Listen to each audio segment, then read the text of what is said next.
А вы знаете, что некоторые съедобные грибы есть вообще нельзя?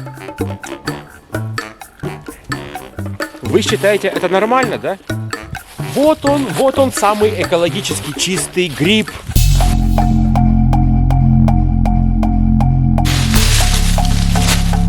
Привет, друзья! Вы снова на канале Грибоед. И сегодня у нас необычный ролик. Мы поговорим о самом экологически чистом грибе из лесных грибов. Да, не удивляйтесь, такой грибочек есть. И самое замечательное в том, что он растет именно сейчас.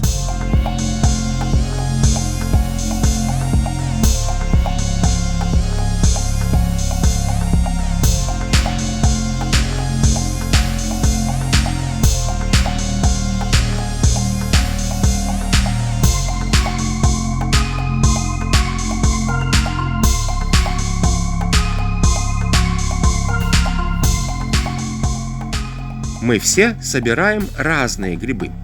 Кто живет в местности, где грибов просто валом, как правило, собирают только несколько видов грибов, которые они считают достойными и более ценными. Например, белые, подберезовики, некоторые собирают так называемый настоящий груздь и гордятся этим. Кто живет в тех местах, где грибов мало, собирают многие разновидности грибов и стараются больше узнать о других съедобных грибах. На это влияют также традиции и семейные привычки. Но мало кто задумывается над тем, что есть самый важный критерий, которым следует руководствоваться при сборе любых грибов, съедобных или условно съедобных. И сегодня вы узнаете о грибах то, что, скорее всего, не знали или не задумывались об этом. Итак, смотрим. Ха-ха, прикол. Цветы в ноябре. Нормально? Вот это да. В природе вообще все поменялось. Раньше в это время уже снег лежал вообще везде по колено. А сейчас, вон, видите, цветочки. Ребята, поздняя осень сейчас. Ноябрь месяц. Можете себе представить? Зеленая крапива. И, смотрите, сегодня я нашел Опять нашел вот этот замечательный грибок. Вот он. Фламулина. Зимний опенок. Ценнейший гриб. В зимнее время для настоящего грибника это просто бомба.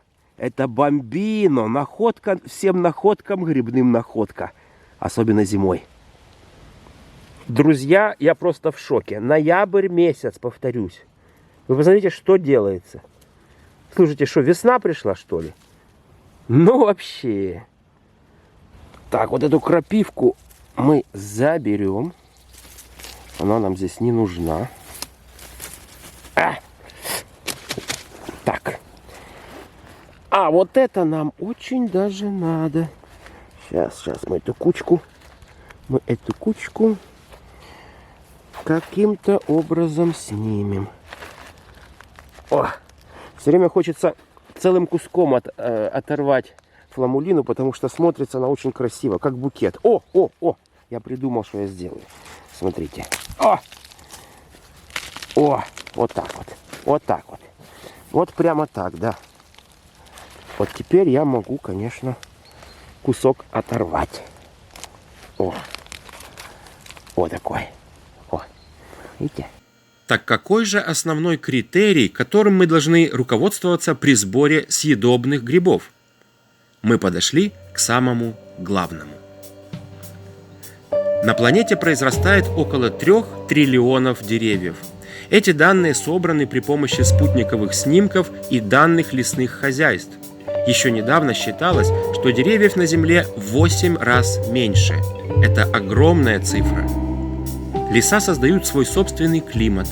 Здесь другой воздух, другая температура, другая влажность. Попадая в лес, мы попадаем как бы в другой мир. Кроме этого, деревья участвуют в огромном количестве симбиозов и взаимосвязей. И огромнейшую роль в этих взаимосвязях играют грибы. Как правило, мы мало задумываемся вот над чем. Какую функцию в лесу выполняют грибы? Запомним это. И ничего удивительного в этом нет. Грибалка похожа на рыбалку не зря. Для нас грибы – это дар природы, это охотничий трофей, который мы с гордостью несем домой. Какие же они замечательные, полезные и вкусные, красивые и даже не червивые, представьте. Ну, а насобирать царского гриба белого – это для грибников настоящая удача. Это гриб первой категории, самый ценный, полезный и вкусный. Посмотрите, какой красавец, здоровый, с длинной ногой. У него бесподобный, особенный запах, который имеет только беляк. Слушайте, так он еще и не червивый. Ну, вообще бомба.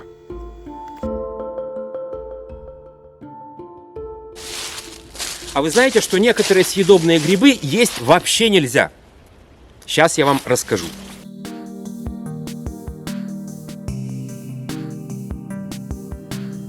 Так какую же функцию в лесу выполняют грибы? Они выполняют множество функций. Одна из главных – грибы – это санитары леса. Они помогают быстро разлагаться листве и древесине, превращая все это в плодородную почву. А кроме этого, грибы очищают лес. Внимание! Что же делают грибы? Они аккумулируют и сорбируют загрязнения, которые находятся в почве, таким образом очищая ее. А теперь слушайте. Получается, что грибники, то есть мы с вами, принимаем активное участие в этом процессе. Грибы вбирают в себя все загрязнения из почвы, а мы толпами ходим в лес, собираем грибы и выносим их из лесу. И таким образом лес очищается. Здорово, правда?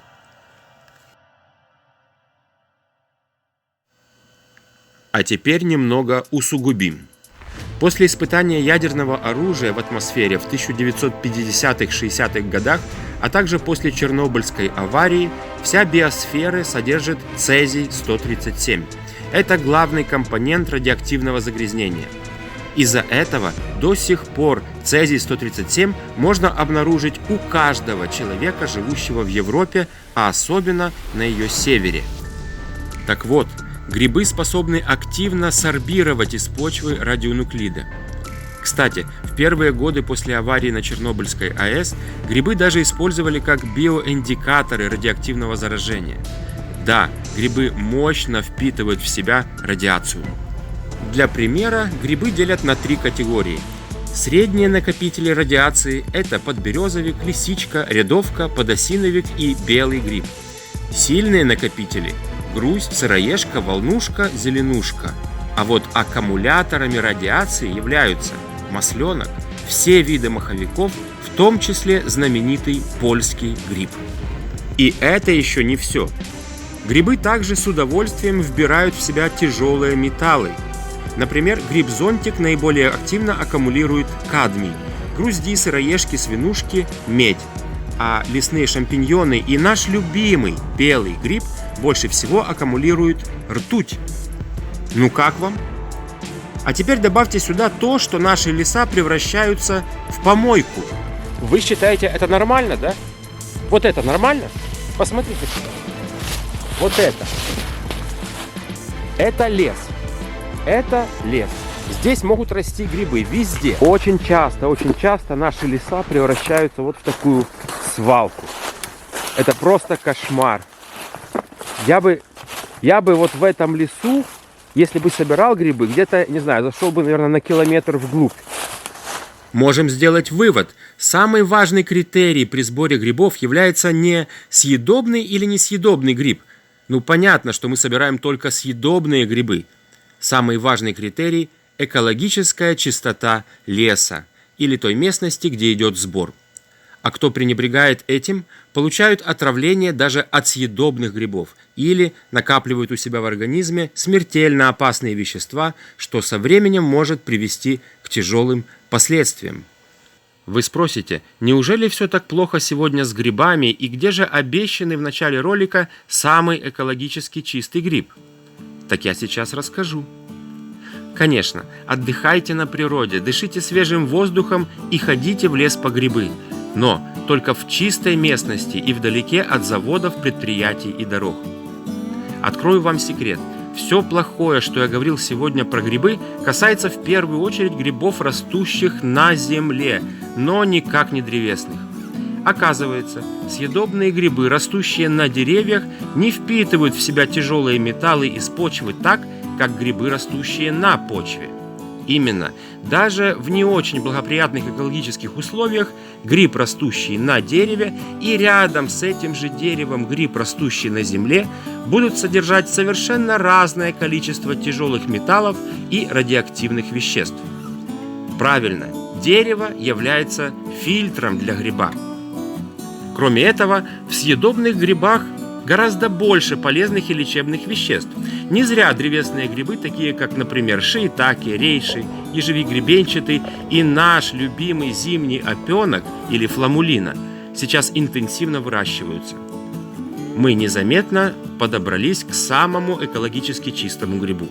Оказывается, из всех древесных грибов именно зимний опенок практически не накапливает в себе радиоактивный цезий-137.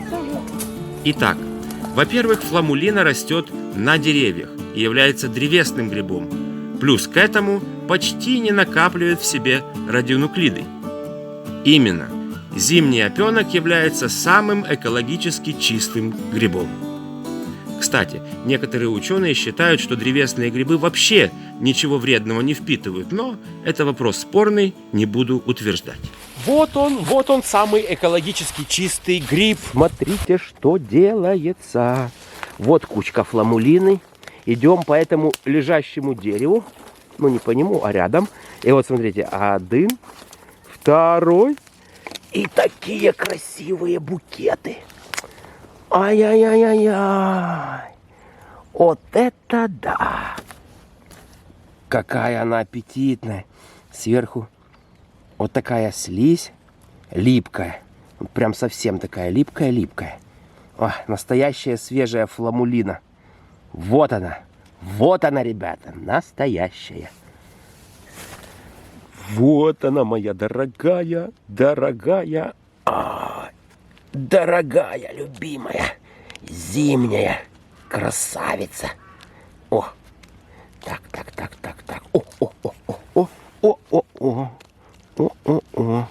Смотрите, как она интересно. Прямо въелась в дерево. Смотрите. Вот это, друзья мои, съедобный гриб плютей оленей. Нет, это я есть не буду. А вот это у нас фламулинка. Можно есть даже сырой. Надеюсь, что сегодняшнее видео было интересным и полезным. Подписывайтесь на канал Грибоед, ставьте лайки и до следующих встреч. Всем пока!